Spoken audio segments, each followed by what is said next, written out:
দোলাই দোলে নবীজি আমার দৌলতে ঘুমায় হোর পরিরা দরুদ পড়ে মর নবীকে শোনায়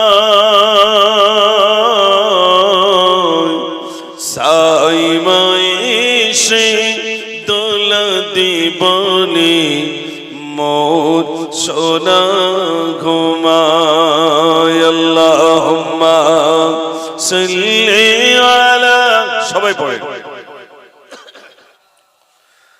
মদিনার মাটি যদি পাই রাসূলুল্লাহ সুরমা করে দেব বারবার মদিনার মাটি যদি পাই রাসূলুল্লাহ সুরমা করে দেব বারবার যদি যেতে নাহি পাই সোনার মদিনায় দিও দেখা স্বপ্নে ও গো রাসূলুল্লাহ সুরমা করে দেব বারবার মদিনার মাটি যদি পাই রাসূলুল্লাহ সুরমা করে দেব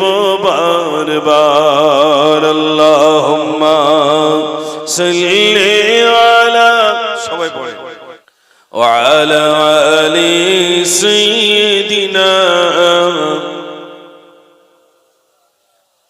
যে কজনই আছেন আলহামদুলিল্লাহ খুব ভালো লাগছে একবার আওয়াজ দেখি নারে তাকবীর نحمده ونستعينه ونستغفره ونعوذ بالله من شرور أنفسنا ومن سيئات أعمالنا من يهده الله فلا مضل له ومن يضلله فلا هادي له ونشهد أن لا إله إلا الله وحده لا شريك له ونشهد أن سيدنا وحبيبنا وسندنا ومحبوبنا ومرشدنا ومولانا محمدا عبده ورسوله أرسله بالحق بشيرا ونذيرا وداعيا إلى الله بإذنه وسراجا منيرا فقد قال الله تبارك وتعالى في كلامه المجيد وفي الفرقان الحميد أعوذ بالله من الشيطان الرجيم بسم الله الرحمن الرحيم إن الله وملائكته يصلون على النبي يا أيها الذين آمنوا صلوا عليه وسلموا تسليما اللهم صل على সবাই পড়ে مولانا محمد وعلى آل سيدنا صلى الله عليه وسلم সম্মানিত আজকে সবার স্বনামধন্য সভাপতি সাহেব, আজকে আপনাদের এই মাদ্রাসা প্রাঙ্গণে বিশেষ করে বাগন্ডি সাহাজি পাড়া, মাশাআল্লাহ, বাগন্ডি সাহাজি পাড়ার মসজিদের পার্শ্বস্থ ময়দান এবং পাশেই মাদ্রাসা তৈরি হচ্ছে, আমি দেখে এলাম আলহামদুলিল্লাহ। এই মসজিদ যখন উদ্বোধন হয়েছিল তখন আমি একবার এখানে এসেছিলাম, আপনাদের মনে পড়ে ভাই? জি, মসজিদ যখন উদ্বোধন হয় সেই সময় আমি একবার এসেছিলাম, আমার খুব ভালো লেগেছিল। তারপরেও মাদ্রাসা আলহামদুলিল্লাহ আমাদের উত্তর 24 পরগনায় প্রায় অলিতে গলিতে দ্বীনি প্রতিষ্ঠান তৈরি হয়েছে, আমরা শুকরিয়া জ্ঞাপন করি, বলি আলহামদুলিল্লাহ। যে মাদ্রাসায়, যে গ্রামে মসজিদ নেই, মাদ্রাসা নেই, সেই গায়ের মানুষ বুঝতে পারছে মাদ্রাসা করলে লাভ কি। মাদ্রাসা করলে লাভ হলো আমার আপনার কলিজার টুকরা সন্তানেরা দ্বীন পেয়ে যাবে, ইসলাম পেয়ে যাবে। একটু বলুন আমার সঙ্গে, এই মসজিদে যে ইবাদত করবেন, নামাজ পড়বেন, তো নামাজটা শিখতে হবে তো ভাই, আমরা বলেন না? তা নামাজ কোথায় শিখবেন?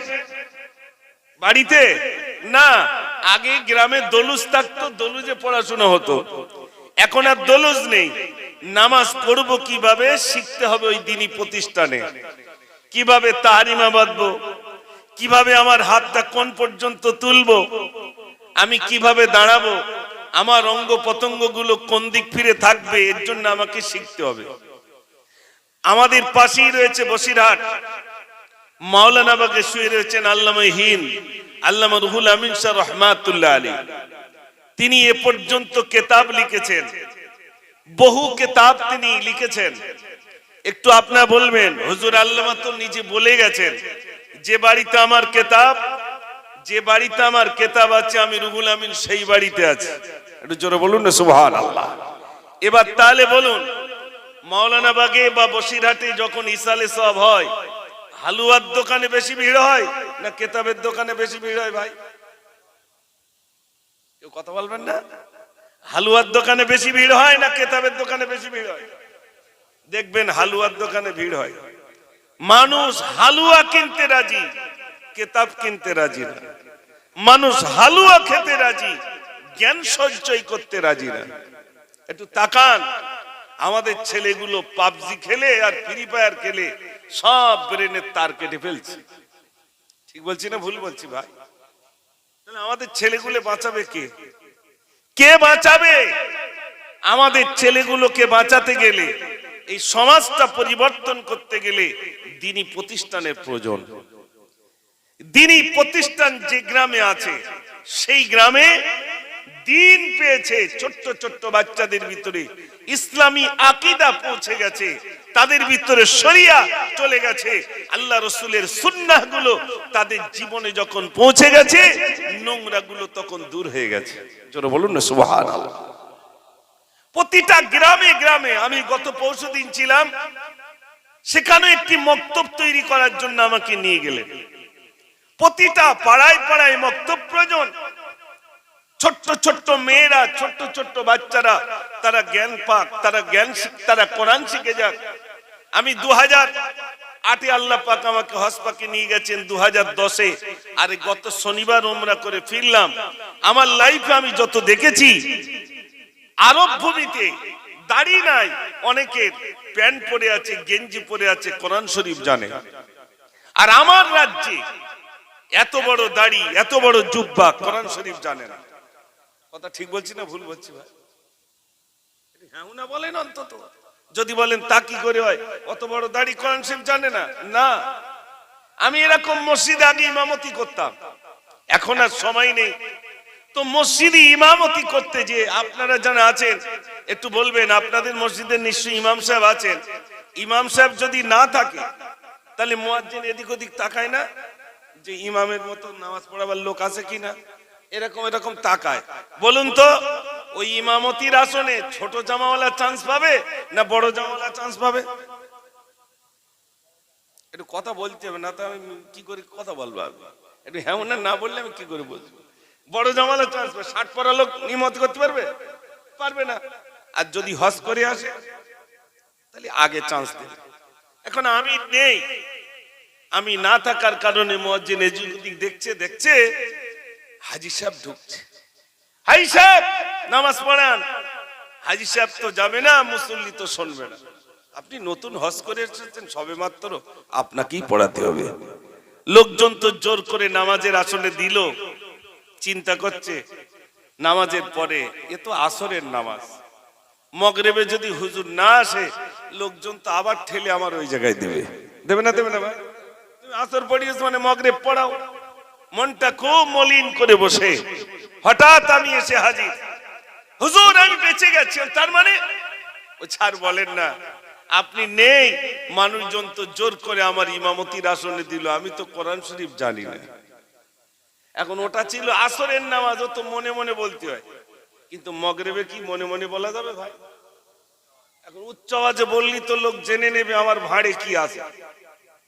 আমি তো কোরআনই জানি না। আপনারা বলেন কোরআন জানি না, তা সিঙ্গেল নামাজ পড়ে কি করে? এত নামাজ কি করে পড়লো? কোরআনই তো জানে না, শুধু সুবহানাল্লাহ দিয়ে পড়লো। এই জন্য মাদ্রাসার দরকার আছে না নাই ভাই? একটু জোরে বলেন। আছে, মাদ্রাসার বিরাট প্রয়োজন। প্রতিটা গ্রামে গ্রামে প্রতিষ্ঠান প্রয়োজন। ছোট্ট ছোট্ট বাচ্চা কোরআন তেলাওয়াত করবে, আর যে জমিনে কোরআন তেলাওয়াত হয় ওই জমিনে আল্লাহর তরফ থেকে যদি কোনো গজব আসে, কোরআন তেলাওয়াতের দরুন গজবটা দূর হয়ে যায়। জোরে বলুন না সুবহানাল্লাহ। এই এত বিরাট জায়গা, আমি তো রক্তিম আমাকে নিয়ে গেল যে হুজুর দেখেন এই সুন্দর প্রতিষ্ঠান আমরা তৈরি করছি, ইনশাআল্লাহ ইট এসে গেছে, এই মিলাদের কয়েকদিন পরে ইনশাআল্লাহ আমাদের কাজ শুরু হবে। আপনারা চান তো যেখানে একটা দ্বীনি প্রতিষ্ঠান তৈরি হোক? জোরে বলেন। কাবা বাইতুল্লাহ, ওখান থেকে বেশি দূর নয়, একটি পাহাড় আছে, যে পাহাড়টির নাম হলো জবলে নূর। যে জবলে নূরের সামনে আজও পর্যন্ত সবুজ কালি দিয়ে লেখা আছে ইকরা বিসমি রাব্বিকাল্লাযী খালাক, পড়ুন আপনার প্রভুর নামে যিনি আপনাকে সৃষ্টি করেছেন। কোরআন শরীফ এত সুন্দর গ্রন্থ, এত সুন্দর গ্রন্থ, এ কোনদিন পুরাতন হয় না। যত পড়বেন তত বান্দার জন্য নতুনত্ব হয়ে যায়। জোরে বলুন না সুবহানাল্লাহ। কোরআন শরীফ এত সুন্দর, আমরা তো জানি না। আমাদের একটা সিস্টেম আছে, দেখবে কোরআন শরীফ না জানলেও না পড়লেও বেঁচে থাকতে কোরআন শরীফ দেখি না পড়ি না, কিন্তু মরণের পরে কানের মাথার দ্বারে না পড়লে আর আমি আর বাড়ি যাই না। এরকম আছে না? না, মরণের পরে শুনবে, বেঁচে থাকতে কোরআন শোনে না। ভাইরা আমার, কত মানুষ রইল মরণের পরে কোরআন তার মাথার সামনে পড়তে হয়, কত মানুষ এসে কোরআন শরীফ পড়তে শুরু করে। ভাইরা আমার, আল্লামা হুজুর তানার কিতাবের ভিতরে লিখেছেন, কোন মানুষ যদি মৃত্যু শয্যায় পতিত হয়ে যায়, যখন তার মৃত্যু কষ্টটা এসে যায়, গলার ভিতরে গড়গড়ানি আওয়াজ এসে যায়, ওই সময় এত কষ্ট হয়। যদি কোরআন শরীফের এই সূরাটা তেলাওয়াত করা হয়, ইয়াসিন ওয়াল কুরআনিল হাকীম ইন্নাকা লামিনাল মুরসালিন আলা সিরাতিম মুস্তাকিম। কোরআনের এই সূরাটা যদি কোনো মানুষের সামনে পড়া হয়, যে ব্যক্তি মৃত্যু কষ্ট পাচ্ছে, ওই মানুষের সামনে যদি সূরা ইয়াসিন তেলাওয়াত করা হয়, তার মৃত্যু কষ্টটা লাঘব হয়ে যায়। জোরে বলুন না সুবহানাল্লাহ। সূরা ইয়াসিন যদি ওই সময় পড়া যায়, ভাইরা আমার, ফজরের নামাজ অন্তে যদি সূরা ইয়াসিন তেলাওয়াত করেন, ফজরের নামাজ পড়েছেন, সূরা ইয়াসিন তেলাওয়াত করেছেন, এই সূরা ইয়াসিন যদি তেলাওয়াত করেন, যে কাজের জন্য যাবেন আল্লাহ রাব্বুল আলামিন ওই কাজটা আপনার আমার জন্য সহজ করে দেবে। শুধু তাই নয়, কোরআন শরীফের একটি সূরা আছে, সূরার নাম সূরা ওয়াকিয়া। যদি কারোর বাড়িতে কোনো মানুষের রুজিতে অভাব হয়, সোনার ভাইরা আমার, এশার নামাজ অন্তে এই সূরাটা তেলাওয়াত করবেন। ইদা ওয়াকাআতিল ওয়াকিআ লাইসা লিওয়াকাআতিহা কাযিবা। এই সূরাটা যদি তেলাওয়াত করেন, আল্লাহর নবী সাল্লাল্লাহু আলাইহি সাল্লাম বলেন তার জীবনে কোনোদিন রুজিতে অভাব হবে না। জোরে বলুন না সুবহানাল্লাহ। কোন নামাজের পরে ভাই? এশার নামাজের পরে সূরা ওয়াকিয়া, আর ফজরের নামাজের পরে সূরা ইয়াসিন। আমরা কোরআন শরীফ জানলে তো এগুলো পড়বো। কোনদিন কোন মাদ্রাসায় যাবেন, ফজরের নামাজে যাবেন, দেখবেন প্রত্যেকটা ছেলে সূরা ইয়াসিন তেলাওয়াত করছে। কোন মাদ্রাসায় যাবেন, শুধু একটু বসে দেখবেন প্রতিটা দিন এশার নামাজ অন্তে ছোট্ট ছোট্ট বাচ্চারা সূরা ওয়াকিয়া তেলাওয়াত করছে। মাদ্রাসায় কেন? আল্লাহ তাদের রুজি এমনিতে পৌঁছে দেবেন। একটু জোরে বলুন না সুবহানাল্লাহ। শুধু তাই নয়, আপনাদের গ্রামে এই টোটাল পাড়াটায় এখান থেকে 20 বছর 25 বছর আগে, তখন কারেন্ট ছিল না, 30 বছর আগে আপনাদের হয়তো বসিরহাটের দিকে ছিল, আমাদের দিকে ছিল না। তো যখন কারেন্ট ছিল না, সত্য কথা বলবেন, মা চাচির একটু কোরআন শরীফ পড়তো না ভাই? পড়তো। আর এখন এই এত লাইট টাইট এসছে, বাড়ি আর কোরআনের আওয়াজ আছে বলে মনে হয় মোবাইলের আওয়াজ। তাহলে বাড়ি তো কোরআন পড়নেওয়ালা নেই, ছেলেটা কোরআন শিখে না, মেয়েটা কোরআন জানে না, আমিও জানি না। আহা, ও সোনার ভাইরা আমার, কোরআন ছেড়েছি, নিজে কোরআন শরীফ জানলাম না, ছেলেটাও জানলো না, মেয়েটাও জানলো না, কোরআনের হক আদায় করতে পারলাম না। একদিন তো আমার মরণ হবে, একদিন তো আমি চলে যাব, ওই কোরআন তো আমার বিরুদ্ধে সেদিন গর্জে উঠবে। কোরআন লিখেছিলাম বাড়িতে, ওই কোরআন বলবে আল্লাহ আমাকে কোনোদিন ওরা তেলাওয়াত করেনি, আমাকে নিয়ে কোনোদিন পড়েনি, আমাকে কিছুই করেনি। ওই কোরআন তো সেদিন আমার বুদ্ধি গর্জে উঠবে, যে কোরআনটা আমি বাড়িতে রেখেছিলাম। আমাদের গ্রামে একজন আমাকে ডাকলো, হুজুর আমাদের বাড়িতে একটা কোরআন শরীফ আছে, কোরআনে সব ধুলো পড়ে যাচ্ছে, হুজুর অন্তত একটা ছেলে পাঠিয়ে দেন, কোরআন শরীফটা একটু মাদ্রাসায় আনেন।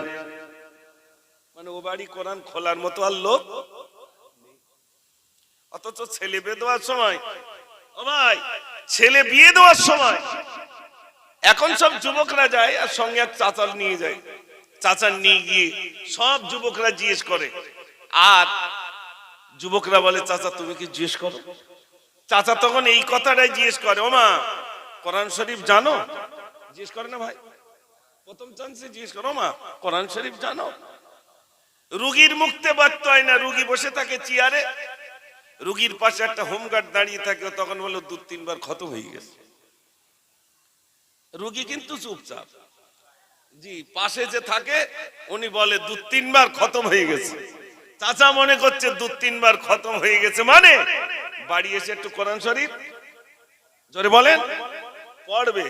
আর আমি এমন বাপ, চার দোকানে গিয়ে গল্প করছে, আমার জামা সব গুছিয়ে গেছি, মেয়েরও সব দিয়েছি, জামারও সব দিয়েছি, ইঞ্জিন ভ্যান থেকে টোটো থেকে শুরু করে সব। কিন্তু মেয়ে যখন যাচ্ছে, মেয়ের হাতে কি এরকম বলেছে মা বা তার আব্বা বলেছে, ও মা এই নামাজের পাটিটা নিয়ে যা, আর এই কোরআন শরীফটা নিয়ে যা, সংসারের কাজের ফাঁকে ফাঁকে কোরআনটা পড়িস, আর সময় নাই বরং 5 ওয়াক্ত নামাজটা পড়িস। এটা বলিস বলে মনে হয় ভাই? একটু জোরে বলেন। এক জায়গায় মিলাদে গেছি, তা কয়েকজন আমার ধরেছে, হুজুর আমার ছেলে পিলে কেউ নামাজ পড়ে না, আমার না এই কিছু ছেলে পিলে নামাজ পড়ে না, তো একটু নামাজের কথা বলবেন। আচ্ছা আপনারা বলুন তো, বাপ যদি ছেলের বলে খোকা 1 বান্ডেল বিড়ি কিনে লে, তা বাপ যদি ছেলের হাতে টাকা দিয়ে বলে বিড়ি কিনে লে, ওই ছেলে বিড়ি টানবে না ছাড়বে? কথা বলে টানবে। বাপ বেনামাজি, মাও বেনামাজি, আর হুজুরকে সব নামাজি করতে দেবে? এটা সম্ভব? আগে নিজেকে ভালো হতে হবে। কাঠগোলায় মুজফফর উঠবে না, আপনাদের মসজিদের ইমাম সাহেব উঠবে না, কাঠগোলায় কিন্তু দাঁড় করাতে হবে। বসিরহাট কোর্ট আছে দেখেছেন তো, ওই রকম কাঠগোলায় দাঁড়াতে হবে। বাপকে আল্লাহ জিজ্ঞাসা করবেন, ছেলে দিয়েছিলাম 3টে, মেয়ে দিয়েছিলাম 2টা, কোন কাজে ব্যয় করেছো, কি করেছো, তাদের কৈফিয়ত আল্লাহর কাছে দিতে হবে না হবে না ভাই? একটু জোরে বলেন। যদি দিতেই হয় তাহলে আমার ছেলে আলেম হতে পারেনি, আমার মেয়েটা হতে পারেনি, অন্যের ছেলে আলেম হোক, অন্যের মেয়েটা আলেম হোক, তার জন্য দায়িত্ব আমার আছে না নাই? ভাইরা আমার, মদিনাতুল মুনাওয়ারা মসজিদে নবী শরীফে আমি নিজ চোখে দেখলাম প্রতিটা পিলিয়ারে একজন করে হাফেজ সাহেব কি মাওলানা সাহেব বসে রইলেন, 10টা করে বাচ্চা বসে রইল। তারা কোরআন শরীফ শিখছে, ছোট্ট ছোট্ট বাচ্চারা শিখছে। যদি কোনোদিন মদিনাতে যান দেখবেন মদিনাতুল মুনাওয়ারা মসজিদে নবী শরীফ আজও পর্যন্ত তালিম চলছে। সারা বিশ্বে ওই মদিনাতুল মুনাওয়ারা মসজিদে নবী শরীফে শিক্ষা প্রশিক্ষণ আজও পর্যন্ত চলে। বিশ্বনবী সাল্লাল্লাহু আলাইহি সাল্লাম সাহাবাদেরকে তালিম দিতেন, নসিহত করতেন। ও সোনার ভাইরা আমার, আজও পর্যন্ত মদিনাতুল মুনাওয়ারা প্রতিটা পিলিয়ারে ইমাম ভাইরা আমার হাফেজে কোরআন বসে রইল। আর ছোট্ট ছোট্ট বাচ্চারা তারা কোরআন দুলে দুলে কোরআন শিখছে। একটু জোরে জোরে বলুন না সুবহানাল্লাহ। আমাদের ছেলেরা কোরআন জানে না, আমাদের মেয়েরা কোরআন জানে না। অন্যান্য রাষ্ট্রে যাবেন, অন্যান্য দেশে যাবেন, তারা কোরআন ছাড়া কিছুই বোঝে না। ভাইরা আমার, সর্বদাই তারা কোরআন নিয়ে পড়লো। কোরআন শরীফ এত সুন্দর গ্রন্থ, কোরআনকে যদি জিজ্ঞাসা করেন কোরআন তোমার নাম কি, কোরআন সঙ্গে সঙ্গে জবাব দেবে আমার নাম হলো বাল হুয়া কুরআনুম মাজিদ, আমার নাম হলো কুরআনুম মাজিদ। কোরআনকে যদি আমার জিজ্ঞাসা করো এ কোরআন তোমার নাম শুনলাম, তোমার বাড়িটা কোথায় বলো, কোরআন সঙ্গে সঙ্গে জবাব দেবে আমার বাড়িটা হলো ফি লাউহিম মাহফুজ, আমার বাড়িটা হলো লাউহে মাহফুজে। একটু জোরে বলুন না সুবহানাল্লাহ। কোরআন শরীফ শোনেন, এই কাটিয়াহাট বলে একটি জায়গা, কাটিয়াহাট থেকে একটু ভিতরে একটা ছোট বাচ্চা, ওই 12-14 বছর বয়সী বাচ্চা মারা গেছে। আমি জানি না, আমাকে দাওয়াত করেছে। তা আমি গেলাম, তা আমাকে বলছে হুজুর আমার ছেলেটা ছিল প্রতিবন্ধী, কিন্তু আমার বাড়িতে আমি মাস্টার, স্কুল মাস্টার। ওই বাচ্চাটা যখন সে হসপিটালে ভর্তি ছিল তখন সে আব্বাকে ডেকেছে, ডেকে বলছে আব্বা নামাজ পড়তে হবে। আব্বা বলছে আমি তো পড়ি। তো ওরকম না, মসজিদে গিয়ে 5 ওয়াক্ত নামাজ জামাতের সহিত পড়তে হবে। ছেলে বাপকে বলছে আমার ছেলেটা বাড়িতে আছে, হঠাৎ আমি দেখছি কোরআন শরীফ পড়তে জানে না, কিন্তু কোরআন শরীফে হাত বুলাচ্ছে। একটু জোরে বলুন না সুবহানাল্লাহ। আমরা কোনদিন এরকম করেছি কোরআন শরীফ খুলে দেখি কি আছে? একটু খুলে দেখি কি আছে, অন্তত দেখি নাই। ও সোনার ভাই, আমার কিতাবের ভিতরে এসেছে আল্লাহর একজন বান্দা জীবনে অনেক অন্যায় করেছে, মদ খেয়েছে, জুয়া খেলেছে, টিকিট খেলেছে, অন্যায় কাজ করেছে। ভাইরা আবার তার বিবিকে ডাক দিয়ে বলে বিবি শোনো শোনো, আমি একদিন তো মারা যাব, আমি রোগগ্রস্ত হয়েছি, কবে মারা যাব আমি জানি না, তবে শোনো একটা ওসিয়ত করে যাই, তোমার পেটে ছেলে আছে কি মেয়ে আছে আমি জানি না, ছেলে হোক আর মেয়ে হোক, আমার কলিজার টুকরা সন্তান জন্ম নিলে একটু বড় হলে আমাদের ওই মসজিদের ইমাম সাহেবের ওই মক্তবে গিয়ে নিয়ে একটু কোরআন শরীফ শিক্ষা দেবে। কিছুদিন পরে মারা গেল। এই কথাটা ওসিয়াত করে যাওয়ার কিছুদিন পরে মারা গেল।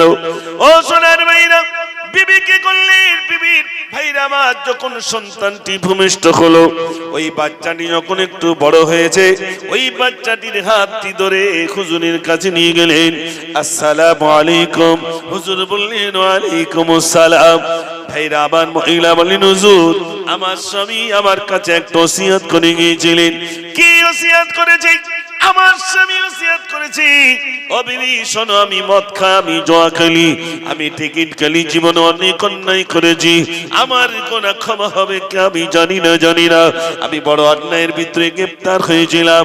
এ বিবি শোনো, আমার ছেলে হোক আর মেয়ে হোক, তোমার পেটে একটা বাচ্চা আছে এটা আমি জানি, তবে আমার ওই বাচ্চাটি ভূমিষ্ঠ হলে, বড় হলে, জন্ম নেওয়ার পরে বড় হলে ওই বাচ্চাটাকে একটু মক্তব্য দিও হুজুর, এজন্য আমার ছেলেটাকে আমার স্বামীর ওসিয়ত অনুযায়ী একটু মানি মক্তব্যে আনলাম। হুজুর এবার শুধু বললেন, বাবা তুমি বলো, আউযু বিল্লাহি মিনাশ শাইতানির রাজীম, বিসমিল্লাহির রাহমানির রহিম। যেই না বললেন আলিফ, আমার আল্লাহ বলেন পারিস্তারি, যাও আমার বান্দা জাহান্নামে গ্রেফতার হয়েছে কি জান্নাতে দিয়ে দাও।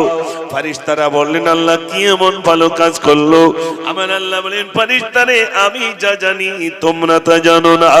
আমার অমুক বান্দা ওসিয়ত করে এসেছিল, সেই ওসিয়ত অনুযায়ী আমার ওই বান্দি ওই ছোট্ট বান্দাকে নিয়ে যখন যেই না বক্তব্য দিয়েছে, আর আমার ওই ছোট্ট বান্দা কচি মুখে যেই না আলিফ বলেছে, আমি আল্লাহ এত খুশি হয়ে গেলাম, আমি আল্লাহ এত খুশি হয়ে গেলাম, আমি খুশি হয়ে তার আব্বার জীবনের ত্রুটিগুলো আমি রব্বুল আলামিন ক্ষমা করে দিলাম। জোরে বলুন না সুবহানাল্লাহ। বাচ্চা কোরআন পড়বে, পার্থক্য দেখেন, আপনার মেয়ে আমার মেয়ে ওন্না নেয়নি, স্কুলে গেছে, আর এখন তো ওন্না ছাড়া যেতে হচ্ছে, হিজাব পড়লে খুলে ঢুকতে হচ্ছে না ভাই, স্কুলের কানুন। তো মেয়েটা ওখান থেকে তো শিখছে, তারপরে এমন এমন ড্রেস স্কুল থেকে সিলেকশন করছে যে ওই ড্রেসটা পরেই যেতে হবে।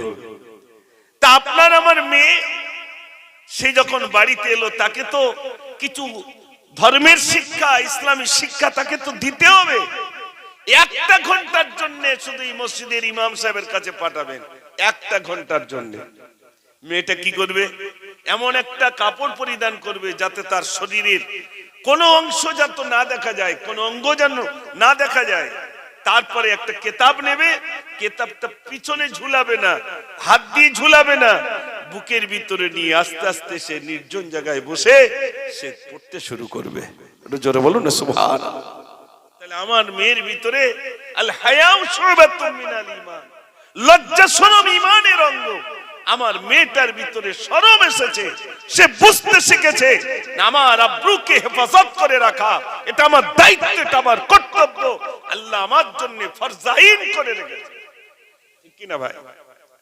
কিন্তু সত্যি কথা বলুন তো, এই তো ঈদের মার্কেট চলে গেল, বসিরহাটে যা মার্কেট হয়েছে তাতে বেটা ছেলের আগমন বেশি হয়েছে না মহিলাদের? জোরে বলে। ভান্ডারের টাকা পাচ্ছে তা যাবে না কেন? এসএমএস আসছে, ভাবি চলে এসো, টাকা পাচ্ছ তুমি চলে এসো। এত পরিমাণ মার্কেট হয়েছে, আর আমরা বেটা ছেলে আমাদের চোখে সব সানি পড়েছে, আমরা শাড়ি চুড়ি কিচ্ছু চিনি নি, যা চেনে সব কারা? কেউ কথা বলেন, আমার কি বাড়ি চলে যেতে হবে নাকি? সব মেয়েরা, সব মেয়েরা। তো সব মেয়েরা যদি এইরকম ভাবে বাজার ঘাট করে, তাদের ওরসে যে সন্তান আসবে, সব সন্তান কি ওই বড় পীর আব্দুল কাদের জিলানীর মতো হবে নাকি ভাই? রমজান মাসে মার্কেট করেছে, রোজায় রাখি, শুরু হয়েছে শুধু রোজা, আর সেখান থেকে কেনাকাটা, আর ঈদের নামাজ হয়ে যাচ্ছে, তাও ভাবি কিনে নিয়ে আসতে, মা শ্বশুরের জন্য, শাশুড়ির জন্য, নাতির জন্য, ওই ছোট বাচ্চাটার জন্য। আর আমার চাচা চুপ করে বসে রয়েছে, যা আসে বৌমা ওই সব চয়েস করে কিনে নিয়েছে, আমি চুপচাপ বসে রয়েছি। যাক, মহিলারা ব্যবসা করতে পারে, সবজির ব্যবসা করতে পারে, কাপড়ের ব্যবসা করতে পারে, বিজনেস করতে পারে। ইসলাম নারীদের অধিকার দিয়েছে, তবে পর্দার সহিত। সবজি কেনা বেচা করতে পারবে, সমস্ত কিছু বেচা কেনা করতে পারবে, কিন্তু বলুন আমাদের মহিলাগুলো না স্বামীর নিচ্ছে না কারুর নিচ্ছে, বেহায়ার মতো ইচ্ছা মতো জীবনযাত্রা করছে, কারণ তার ভিতরে ইসলাম নেই, তার ভিতরে এই জ্ঞানটুকু না থাকার কারণে আজ সমাজ শেষ হয়ে যাচ্ছে। আমার গ্রামে একটা মহিলা স্কুল তৈরি হয়েছে আমার নিজ জায়গায়। আমার যে জায়গাটা ছিল রোডের গায়ে, আনুমানিক তার মূল্য ছিল 40 লাখ টাকা। সেই জায়গাটা আমি দান করে দিই, সেখানে একটি স্কুল তৈরি হয়েছে, মানে মহিলা মাদ্রাসা তৈরি হয়েছে আলহামদুলিল্লাহ। আমাকে অনেকেই জিজ্ঞেস করেছে, এই জায়গাটা তুমি দিয়ে দিলে, এত সুন্দর জায়গা, ছেলের জন্য তো একটু রাখতে পারতে। তাই বললাম, কবরে মার পড়লি তার ছেলেকে একটু ঠেকাবে না? ঠেকাবে ভাই, হ্যাঁ না বলেন? আর সেখানে মারির ব্যবস্থা আছে না? নেই? আছে।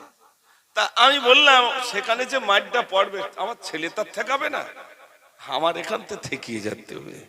আমি যে জায়গাটা দিয়েছি, এটা যদি আম গাছ লাগানো হতো, জায়গার নাম হতো আমের বাগান। যদি কলা গাছ লাগাতাম, জায়গার নাম হতো কলা বাগান। আমি যা করেছি, এই জায়গাটার নাম হয়েছে এখন জ্ঞানের বাগান। একটু জোরে বলুন না সুবহানাল্লাহ। আপনারা যে জায়গাটা তৈরি করেছেন, এই যে প্রতিষ্ঠান তৈরি করছেন, এটা জ্ঞানের বাগান। এখান থেকে জ্ঞান সঞ্চয় হবে, এখান থেকে একটা ছেলে জ্ঞান পাবে, একটা মেয়ে জ্ঞান পাবে। আর জ্ঞান এমনই জিনিস যা টর্চ লাইটের মতো একটা জ্যোতি পাবে, একটা নূর পাবে, যে ইহদিনা সিরাতাল মুস্তাকিমের পথিক বনে যাবে। জোরে বলুন না সুবহানাল্লাহ। আজ আমাদের ছেলেগুলো, আমাদের মেয়েগুলো জ্ঞান থেকে দূরে, অনেকটাই দূরে, অনেকটাই দূরে। শুধু নামাজ নয় সোনার ভাইরা, এই জন্য গ্রামটাকে সংশোধন করতে গেলে, এই গ্রামে বালা মুসিবত থেকে দূর করতে গেলে, এখানে অনেক যুবক আছেন। আমি আপনার যুবক ভাইরা আমার কথায় একমত হবেন কি জানি না, একটা কথা বলি। কোনদিন যদি সম্ভব হয়, ধর্মতলায় যাবেন, ডান সাইডে দেখবেন টিপু সুলতান মসজিদ আছে, আছে না নাই? ধর্মতলায় টিপু সুলতান মসজিদ আছে, ওখানে কিছু জ্ঞান পাবেন। কি জ্ঞান? ঠিক নামাজের সময় একটু দাঁড়িয়ে থাকবেন, দেখবেন আপনাদের মতো যুবক চুলটা তার ভিন্ন স্টাইলে কাটা, প্যান্ট পরা, শার্ট পরা, মসজিদ এসেছে নামাজ পড়তে। তারপরে কিছু সময় পেয়েছে, কোরআন শরীফ নিয়ে কোরআন পড়ছে। এমন যুবক আছে না নাই ভাই? একটু জোরে বলে। ওই যুবকটা যদি পড়তে পারে, যে যুবকের চুলটা ভিন্ন স্টাইলে, যে যুবক প্যান্ট পরেছে, গেঞ্জি পরেছে, 5 ওয়াক্ত নামাজ পড়ছে, আবার কোরআনে চোখ রেখে কোরআন পড়ছে, ওই যুবকটার মতো আমি একজন মুরব্বি হতে পারলাম না। আমি এত বড় দাড়ি রেখেছি, এত বড় জুব্বা পরেছি, অথচ কোরআন জানি না। বড় দুঃখ, বড় আফসোস। এই জন্য আমার সোনার ভাইরা, মিলাদ মানে এই নয়।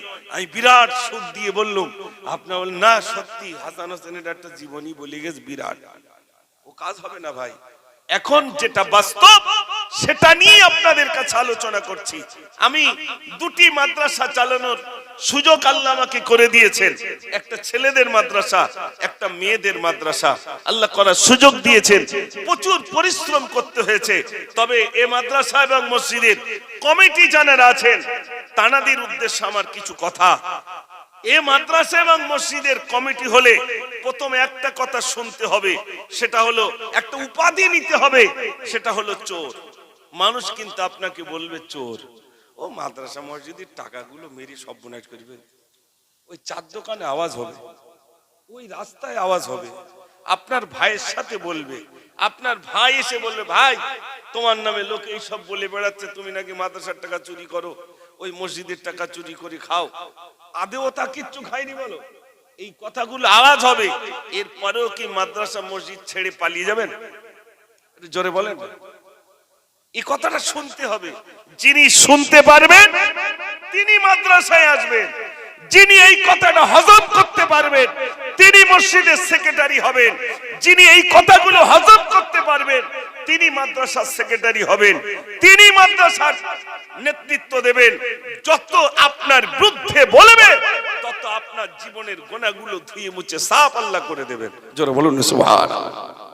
যত বেশি বলবে, যত বেশি সমালোচনা করবে, ওই রাস্তায় বলবে, ও চোর শব্দটা আমাদেরকেও শুনতে হয়। ওই মুজাফফর চুরি করেছে মাদ্রাসার টাকা, ওই সমস্ত টাকা মেরে কেটে খায়। কসম খোদার, কসম খেয়ে বলছি আপনাদের কাছে, মাদ্রাসার টাকা আমাদের খেতে হয় না, বরং উল্টো দিতে হয়। কাবা শরীফ পর্যন্ত ধরে দোয়া করেছে আল্লাহর কাছে, ওগো আল্লাহ ওই ছোট্ট ছোট্ট বাচ্চাদের রুজির ব্যবস্থা করে দিও।